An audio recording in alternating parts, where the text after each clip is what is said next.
Entonces la clase nuestra de hoy, insuficiencia respiratoria. Ya hemos revisado varias patologías, dijimos, en el transcurso de las semanas que hemos trabajado, ¿cierto?, en nuestra asignatura. Ya hemos revisado varias enfermedades que podrían en su momento, ¿cierto?, condicionar o desencadenar una insuficiencia respiratoria.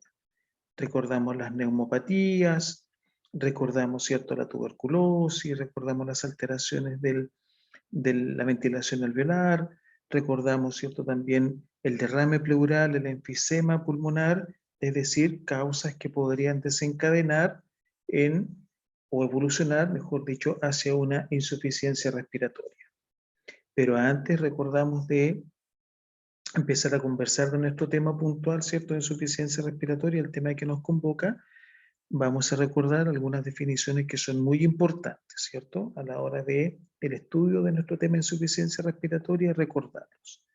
Ventilación, definimos ventilación como el intercambio de aire entre el medio ambiente y los pulmones, por medio de la inhalación y exhalación, que es lo que conocemos popularmente, ¿cierto?, como respiración. Entonces, ventilación, intercambio de aire entre el medio ambiente y los pulmones. Es lo que conocemos por medio de la inhalación y exhalación, que es lo que conocemos, recordemos, como respiración. Difusión también lo definimos como el proceso mediante el cual se produce la transferencia de gases respiratorios entre el alveolo y la sangre, a través de lo que denominamos, recordamos, la membrana alveolo-capilar. Y la perfusión pulmonar la definimos como el flujo sanguíneo pulmonar. Entonces, muy importante, ¿cierto?, recordar estas tres definiciones que serán de utilidad para lo que vamos a hablar en los próximos minutos. Insuficiencia respiratoria la definimos como la incapacidad del aparato respiratorio para mantener una presión parcial de oxígeno y o una presión parcial de CO2 suficientes como para garantizar, para proporcionar un adecuado suministro de oxígeno a los tejidos. Entonces, podríamos definir como insuficiencia respiratoria a la incapacidad, ¿cierto?, del aparato respiratorio para proporcionar un adecuado suministro de oxígeno a los tejidos. Me decía Sergio que iba a ingresar, ¿cierto? Así que yo lo puse a aceptar. Entonces podríamos definir la insuficiencia respiratoria como la incapacidad del aparato respiratorio para proporcionar un adecuado suministro de oxígeno a los tejidos. Convencionalmente, porque más adelante vamos a analizar otro parámetro que va a ser de mucha ayuda, ¿cierto?, para nuestra decisión y nuestra definición de insuficiencia respiratoria, pero convencionalmente se acepta 60 milímetros de mercurio como límite inferior para la presión parcial de oxígeno y 49 milímetros de mercurio como límite superior para la presión parcial de CO2. Entonces, convencionalmente se acepta 60 milímetros de mercurio como límite inferior para la presión parcial de CO2 y 49 milímetros de mercurio como límite superior para la presión parcial de CO2. En medicina diferenciamos y clasificamos la insuficiencia respiratoria en insuficiencia respiratoria global e insuficiencia respiratoria parcial. Insuficiencia respiratoria global e insuficiencia respiratoria parcial. En la insuficiencia respiratoria global tendremos alterada la presión parcial de oxígeno y la presión parcial de CO2. La presión parcial de oxígeno será inferior a 60 milímetros de mercurio y la presión parcial de CO2 será superior a 49 milímetros de mercurio. La insuficiencia respiratoria global, como lo comentamos en su momento, la observamos en enfermedades con hipoventilación alveolar generalizada, de la cual hemos destacado algunas, ¿cierto? Recordamos cuando hablamos de ventilación alveolar, dijimos que la ventilación alveolar se podría tornar irregular y por ende desencadenar una hipoventilación alveolar cuando hay enfisema, recordamos, destrucción de las estructuras alveolares, o cuando tenemos obstrucción al libre paso del aire, recordamos en el asma bronquial, o obstrucción al libre paso del aire secundario, una neoplasia a nivel bronquial, o cuando hay una combinación de ambos factores, recordemos el enfisema obstructivo, donde hay destrucción de las estructuras alveolares y a la vez obstrucción bronquial, y también cuando hay acumulación de exudado, ¿cierto? En el contexto de un proceso inflamatorio de la acción de una noxa. Recordamos que el proceso inflamatorio, su producto final es la formación de un exudado celular que puede alterar, ¿cierto?, la ventilación alveolar, impedir la participación de los alveolos en la mecánica ventilatoria, como sucede, por ejemplo, en la neumonía, en la bronconeumonía. Es decir, enfermedades que condicionan hipoventilación alveolar generalizada, podríamos enumerar el asma bronquial, el enfisema pulmonar, la neumonía, la bronconeumonía, entre otras, ¿cierto? Y también recordamos que la insuficiencia respiratoria global la podemos observar en situaciones que nos condicionan trastornos de la ventilación perfusión extensos, trastornos de la ventilación perfusión extensos. Recordamos BQ como ventilación y definimos, ¿cierto? Se entiende BQ, este parámetro, ventilación perfusión, donde la B, recordamos, es ventilación pulmonar y la Q, flujo o perfusión sanguínea. Perfusión que llega, ¿cierto? O flujo sanguíneo que llega hacia nuestro parénquima pulmonar. En este contexto, también definimos, ¿cierto?, que el trastorno BQ lo podríamos observar también, ¿cierto?, en situaciones donde no está eventualmente la función alveolar alterada, donde podríamos tener una función alveolar normal. Y en este contexto, ¿cierto?, habría una alteración de la ventilación perfusión gatillada, dijimos, por un inadecuado flujo de sangre hacia el parénquima pulmonar. En estas condiciones también se puede alterar el BQ, ¿cierto? Podemos también presentar trastornos del BQ con un alveolo funcionando en forma normal, pero con un inadecuado flujo sanguíneo hacia el parénquima pulmonar. Y recordamos también que la ventilación va a depender de los movimientos respiratorios, recordamos, ¿cierto? De la intermitencia de los movimientos respiratorios. Y la perfusión va a depender fundamentalmente del trabajo cardíaco, ¿cierto? Va a depender de las variaciones entre sístole y diástole. Y también diferenciamos la insuficiencia respiratoria parcial, donde tendremos una disminución de la presión parcial de oxígeno bajo 60 milímetros de mercurio, con una presión parcial de CO2 normal e incluso baja. Y la insuficiencia respiratoria parcial se puede desencadenar por alteraciones de la relación ventilación-perfusión con o sin trastornos de la difusión, cuya definición, ¿cierto?, entregamos hace algunos minutos atrás. ¿Qué causas pueden condicionar? ¿Qué situaciones podrían condicionar una insuficiencia respiratoria? Entonces, causas de insuficiencia respiratoria, y las causas de insuficiencia respiratoria, ¿cierto?, las agrupamos en dos grandes estructuras, ¿cierto?, en dos grandes grupos que pueden condicionar insuficiencia, ser causas potenciales de una insuficiencia respiratoria. Las causas que condicionen falla primaria del intercambiador de gases, que recordamos que el intercambiador de gases en nuestro organismo es el pulmón, ¿cierto? El parénquima pulmonar, con sus más de o aproximados 300 millones, ¿cierto?, de lobulillos anatómicos y de ácidos pulmonares, definimos en nuestro organismo intercambiador de gases al parénquima pulmonar, ¿cierto? Pulmón como sinónimo de intercambiador de gases. Por lo tanto, causas que afectan el intercambiador de gases, pulmón, serán causas potenciales de insuficiencia respiratoria por falla primaria de este intercambiador de gases. Y nuevamente, ¿cierto? El listado puede ser muy extenso, solamente estamos nombrando algunos ejemplos. Una neumonía, por ejemplo, una bronconeumonía, una tuberculosis, una crisis asmática, un derrame pleural, un neumotórax, heridas penetrantes, ¿cierto? Ya sea un neumotórax espontáneo o secundario a traumas a nivel de la caja torácica, el edema pulmonar, el tromboembolismo pulmonar, la limitación crónica del flujo aéreo. Recordamos que la limitación crónica del flujo aéreo la consideramos como sinónimo de enfisema pulmonar. Entonces, la limitación crónica del flujo aéreo como sinónimo de enfisema pulmonar.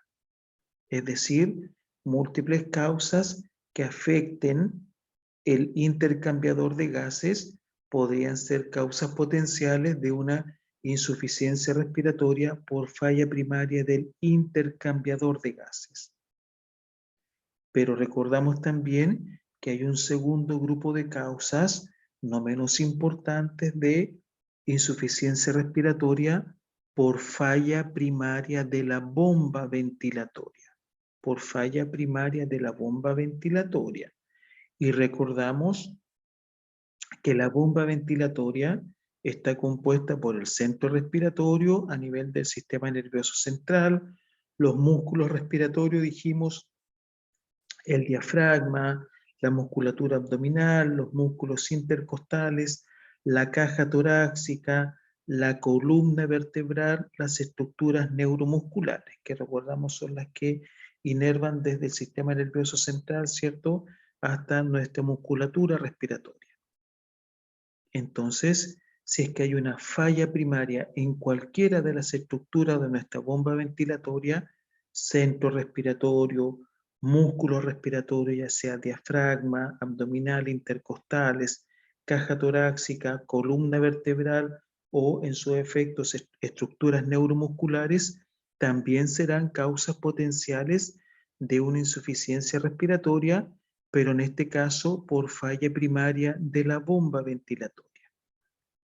Y entre estas causas recordamos la intoxicación por drogas, traumatismos encefálicos. La intoxicación por droga y el traumatismo encefálico recordamos que nos pueden provocar o condicionar una depresión del centro respiratorio. Barbitúricos, anestésicos, ¿cierto? Nos pueden provocar una depresión del centro respiratorio y con esto una insuficiencia respiratoria por falla primaria de la bomba ventilatoria. La intoxicación por órganos fosforados, que en nuestra ciudad no es inhabitual, en su práctica profesional van a tener en más de alguna oportunidad, ¿cierto? No siendo una zona eminentemente agrícola en nuestra ciudad, pero sí en los lugares del valle, recordamos los sectores rurales, se trabaja fumigando con órganos fosforados, ¿cierto? En situaciones bastante artesanales, por ende se puede condicionar, ¿cierto? Intoxicación por órganos fosforados a la gente que trabaja en estas faenas, tanto adultos como pequeños, ¿cierto? Que están deambulando en los lugares de fumigación. Por lo tanto, no es inhabitual, ¿cierto?, que tengamos que atender a pacientes que presentan intoxicación por órganos fosforados y nos recordamos de la insuficiencia respiratoria por falla primaria de la bomba ventilatoria. La apnea del sueño para nuestra población infantil, las distrofias musculares, entre otras, ¿cierto?, podrían ser causas potenciales de una insuficiencia respiratoria por falla primaria de la bomba ventilatoria. Y entre estas causas también nombramos el síndrome de Guillain-Barré, que no se tiene certeza, ¿cierto?, cuál es su causa, pero sí que hay un desencadenante de tipo autoinmune, ¿cierto?, de tipo inmunológico, de tipo autoinmune. Y entre otras alteraciones, ¿cierto?, a nivel sensitivas y motoras, se produce una complicación a nivel del diafragma, se produce una parálisis diafragmática, que es lo que en rigor desencadena el fallecimiento del paciente. Entonces recordamos el síndrome de Guillain-Barré, que tiene una causa desconocida, un factor, pero sí se habla mucho, ¿cierto? Algunos estudios hablan de un componente autoinmune, ¿cierto? Un proceso inmunológico que empieza a comprometer paulatinamente las estructuras sensitivas y sensoriales, posteriormente motoras, ¿cierto? Ambas, y desencadena una parálisis diafragmática que es eventualmente lo que complica, lamentablemente, ¿cierto?, a los pacientes que son portadores del síndrome de Guillain-Barré. Entonces, intoxicación por drogas y depresión respiratoria por traumatismo encefálico, síndrome de Guillain-Barré, apnea del sueño, entre otros, ¿cierto?, podrían ser causas potenciales de una insuficiencia respiratoria por falla primaria de la bomba ventilatoria. Las drogas, ¿qué drogas pueden actuar a nivel del sistema nervioso central provocando, ¿cierto?, una depresión respiratoria? Los barbitúricos, los benzodiazepínicos, ¿cierto?, algunos anestésicos, entre otros. Pueden condicionar una depresión respiratoria y con esto una insuficiencia respiratoria por falla primaria de la bomba ventilatoria. Entonces, la insuficiencia respiratoria se puede desencadenar por múltiples causas, ¿cierto? Trastornos de la ventilación, lo decíamos con insuficiencia respiratoria parcial global, trastornos de la difusión, de la perfusión, cuyas definiciones ya en su momento, ¿cierto?, acotamos, con sus respectivos, ¿cierto?, con sus respectivas, mejor dicho, manifestaciones clínicas, ¿cierto? Entonces, indistintamente de la causa que desencadene la insuficiencia respiratoria, ya sea causa por falla primaria del intercambiador de gases o falla primaria de la bomba ventilatoria, se van a presentar en la persona, ¿cierto?, manifestaciones clínicas de la insuficiencia respiratoria. Cuando en su momento revisamos acidosis respiratoria, dijimos, ¿cierto?, que el paciente con acidosis respiratoria, su cuadro clínico se manifestaba por hiperventilación, recordemos, y sin manifestaciones clínicas de insuficiencia respiratoria. Cuando hablamos de enfisema, dijimos que la hipoxia, o a la hipoxia posteriormente, ¿cierto?, se agregaba retención de CO2 con desarrollo de sintomatología de insuficiencia respiratoria. Entonces, indistintamente de la causa que condicione el desarrollo de la insuficiencia respiratoria, nuestro paciente va a presentar manifestaciones clínicas de hipoxia, hipoxemia o hipercapnia, hipercarbia. Hipoxia, hipoxemia, disminución del oxígeno en la sangre, hipercapnia, hipercarbia, retención de CO2. Entonces, manifestaciones clínicas de hipoxia, hipoxemia, disminución de oxígeno en nuestro torrente sanguíneo y posteriormente avanza esta insuficiencia respiratoria y a la disminución de oxígeno en el torrente sanguíneo vamos a agregar la retención de CO2. Entonces, un paciente hipoxémico va a presentar confusión. Recordamos cuando hablamos de sepsis grave, ¿cierto? Hipoperfusión tisular en la sepsis grave, dijimos que el paciente podría estar confuso, desorientado, recordamos, ¿cierto? Tiene relación también con este concepto. Entonces, la hipoxia va a condicionar en nuestro paciente un estado confusional, ansiedad o una inconsciencia, ¿cierto? Un estado de coma. Puede presentar también nuestro paciente convulsiones, aumento de la frecuencia cardíaca, taquicardia, aumento de la frecuencia respiratoria, taquipnea, tendrá tendencia a las arritmias, trastorno del ritmo cardíaco, pudiendo presentar hiper o hipotensión arterial. Hiper o hipotensión arterial. Y su piel tomará un color azuloso, ¿cierto? Una cianosis, que podría ser difusa o podría ser distal a nivel peribucal, ¿cierto? Y de sus extremidades superiores e inferiores.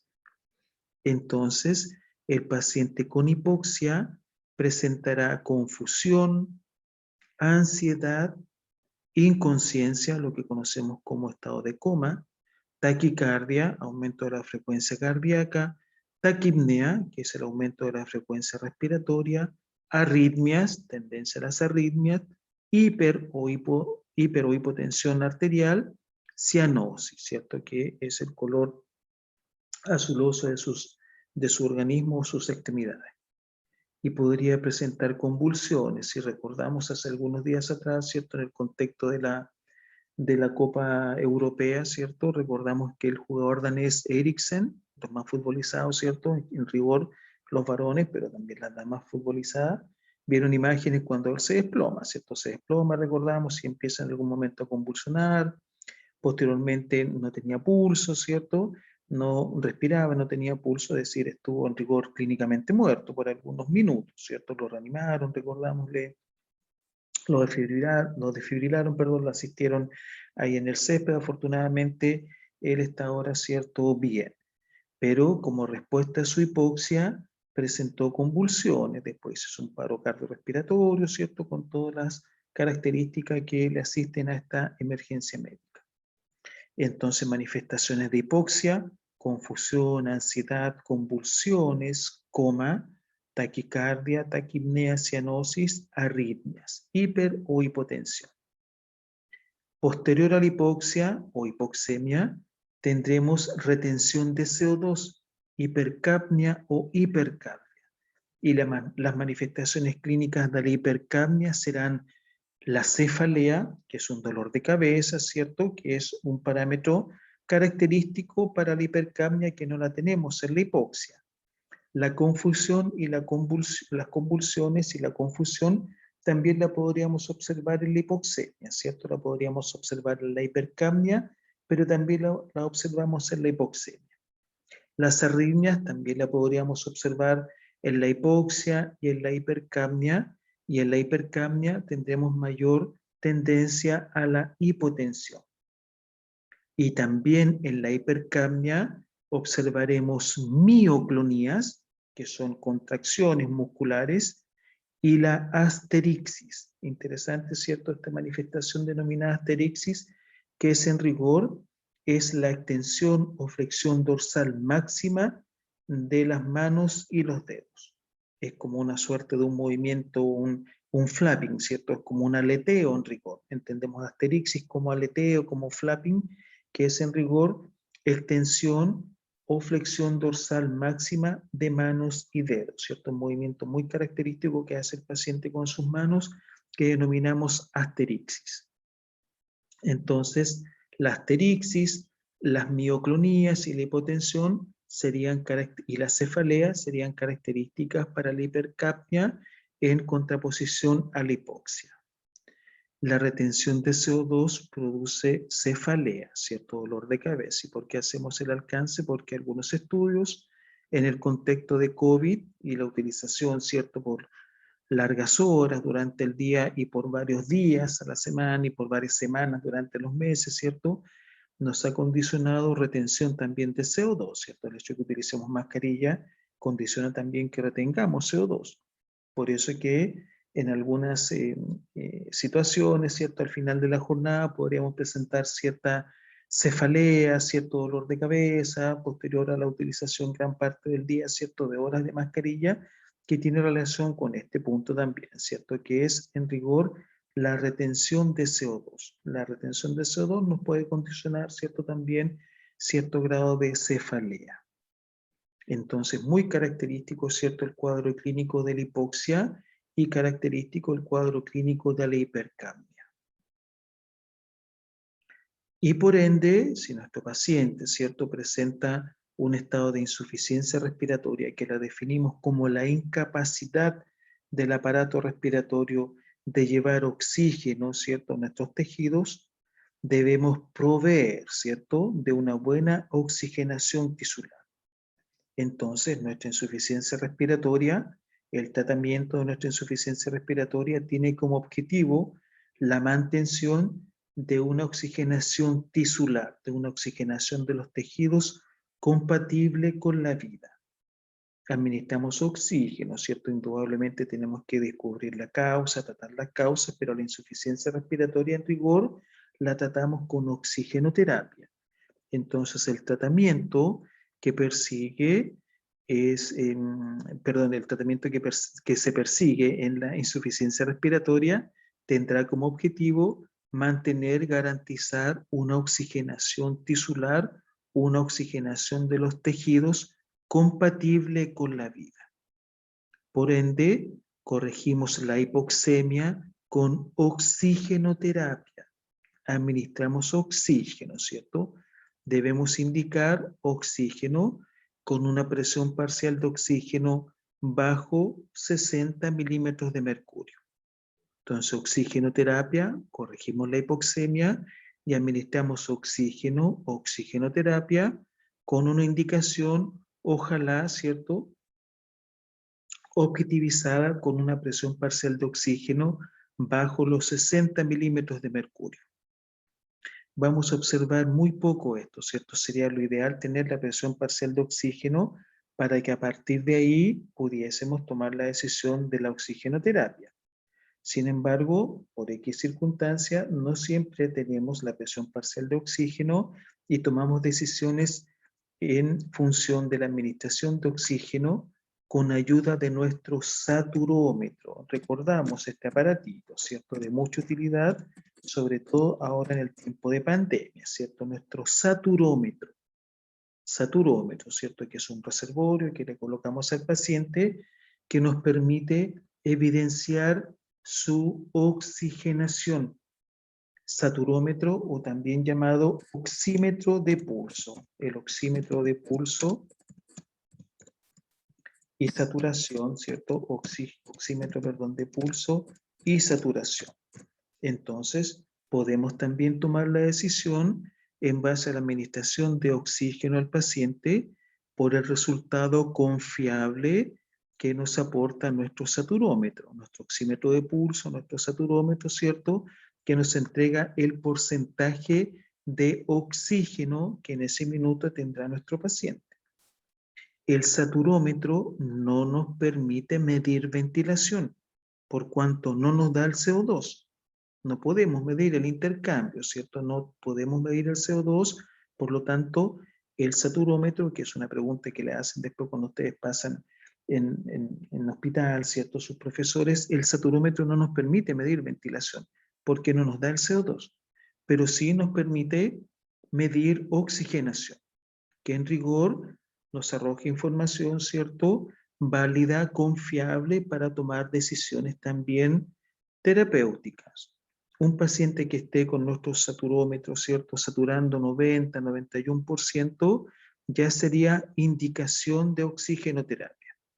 Lo ideal es que estemos saturando siempre sobre 94, 95%, que sería, ¿cierto?, como un buen parámetro de saturación, 94, 95%. Y la indicación en nuestro saturómetro para tomar la decisión de administrar oxígeno sería, ¿cierto?, eventualmente una saturación de aproximadamente 90-91%. Entonces, con nuestro saturómetro, ¿cierto?, que uno lo compra en la farmacia, se ha masificado mucho, recordemos, en el contexto de pandemia, con el saturómetro también podemos administrar oxigenoterapia hasta que nos llegue, ¿cierto?, la confirmación de la presión parcial de oxígeno. Pero el saturómetro nos entrega datos confiables, ¿cierto?, que lo cotejamos con el estado general del paciente y tomamos la decisión de administrar oxigenoterapia. Con una saturación de oxígeno de 90-91% en nuestro saturómetro, ya tomamos la indicación, ¿cierto?, de administrar oxígeno. Pero la oxigenoterapia en rigor debería indicarse con una presión parcial bajo 60 milímetros de mercurio y tomamos, ¿cierto?, gases arteriales previo a la administración de oxígeno. Pero mientras nos llega ese parámetro, ¿cierto?, podemos utilizar oxigenoterapia en función del resultado que obtengamos con nuestro saturómetro. ¿Cómo administramos el oxígeno? Tenemos diferentes formas de administrar el oxígeno. Catéter nasal rinofaringio, ¿cierto?, que estaba en retirada hasta hace un año y fracción, lo utilizamos muy poco en nuestra práctica profesional, pero nuevamente con la llegada de la pandemia hemos utilizado, ustedes han escuchado del CENAF, que es el catéter nasal, ¿cierto?, de alto flujo, que permite administrar alto flujo de oxígeno, 50, 60 litros por minuto. Por lo tanto, nuevamente el catéter nasal ha vuelto en gloria y majestad, ¿cierto? Pero tenemos certeza que una vez que, ojalá más temprano que tarde, esta pandemia vaya mermando, vamos a volver a nuestra cánula vestibular binasal, nuestra bigotera, que es la que habitualmente utilizamos en nuestra práctica profesional. Las mascarillas con sistema Venturi de alto flujo, también lo utilizamos para administrar oxígeno. Cámaras hiperbáricas, ¿cierto? Que muy inhabitual, no tenemos acá en nuestro hospital, en la ciudad, cámara hiperbárica, pero sí en algunas ciudades pues, se puede utilizar cámaras hiperbáricas para la administración de oxígeno, y sí recordamos, ¿cierto?, los ventiladores mecánicos, que han jugado un rol muy importante, ¿cierto?, en el tiempo de pandemia en nuestro planeta. Entonces, ¿de qué forma administramos oxígeno? Catéter nasal rinofaringio, más habitualmente la cánula vestibular binasal, las famosas bigoteras, con las cuales ustedes se van a familiarizar mucho más adelante, las mascarillas con sistema Venturi de alto flujo, cámaras hiperbáricas, ventiladores mecánicos, ¿cierto? De cualquiera de estas formas podríamos administrar oxígeno al paciente cuando lo requiera. Y antes de que terminemos la clase, recordamos, ¿cierto? El oxígeno es una droga. Por lo tanto, hay que tener precaución en rigor cuando tratamos con todo tipo de drogas, ¿cierto? El oxígeno también es una droga, por lo tanto hay que tener precauciones en su administración. No es cosa de llegar y colocar oxígeno, ¿cierto? Litros y litros, porque podríamos provocar en el paciente situaciones indeseadas, ¿cierto? Por lo tanto, hay que tener precaución y conocemos los riesgos de la administración incorrecta de oxígeno. ¿Que es favorable administrar? Por supuesto que sí, pero también tiene sus riesgos, ¿cierto? Por lo tanto, hay que actuar con precaución. ¿Cuáles son los riesgos de la administración de oxígeno? Número 1, la administración incorrecta de oxígeno puede condicionar el desarrollo de atelectasias, puede producir atelectasias, sobre todo en alveolos mal ventilados, ¿cierto? Producir atelectasias por absorción en alveolos mal ventilados, es decir, va a llegar oxígeno a nivel de los alveolos, estos oxígenos están mal ventilados, no van a participar, ¿cierto?, del intercambio, este oxígeno quedará entrampado a nivel alveolar y provocará un colapso pulmonar. Es decir, una parte del pulmón se descuelga de la mecánica ventilatoria, ¿cierto?, porque se va a producir un colapso pulmonar. Entonces, precaución porque en alveolos mal ventilados la administración de oxígeno puede condicionar desarrollo de atelectasias y con esto, ¿cierto?, un colapso pulmonar. Número 2, riesgo en la administración del CO2, un efecto narcosis, es decir, un efecto narcótico. Le estamos administrando oxígeno al paciente, retiene CO2, ¿cierto? Y esto le produce un efecto de somnolencia, de inconsciencia, ¿cierto? Que podría determinar en un estado de coma, recordamos, ¿cierto? Una inconsciencia. Por lo tanto, narcosis es un efecto narcótico, ¿cierto? Un efecto narcótico del CO2 por una administración incorrecta de oxígeno. Por lo tanto, hay que tener precaución y recordamos el efecto narcosis por CO2 como riesgo de la administración de oxígeno. Y recordar también, número 3, que el oxígeno es citotóxico. El oxígeno es citotóxico, ¿cierto? La oxigenoterapia en altas concentraciones, o mejor dicho, en concentraciones incorrectas, puede provocar daño celular en la vía aérea y pulmonar por la liberación, la generación de radicales libres de oxígeno. Por lo tanto, ¿cierto? Estos radicales libres de oxígeno tienen un efecto citotóxico. Entonces, riesgos de la administración de oxígeno, atelectasias, sobre todo en alveolos mal ventilados, narcosis por CO2 y citotoxicidad. Citotoxicidad, narcosis por CO2 y puede producir y desencadenar atelectasias en el paciente con el posterior colapso pulmonar.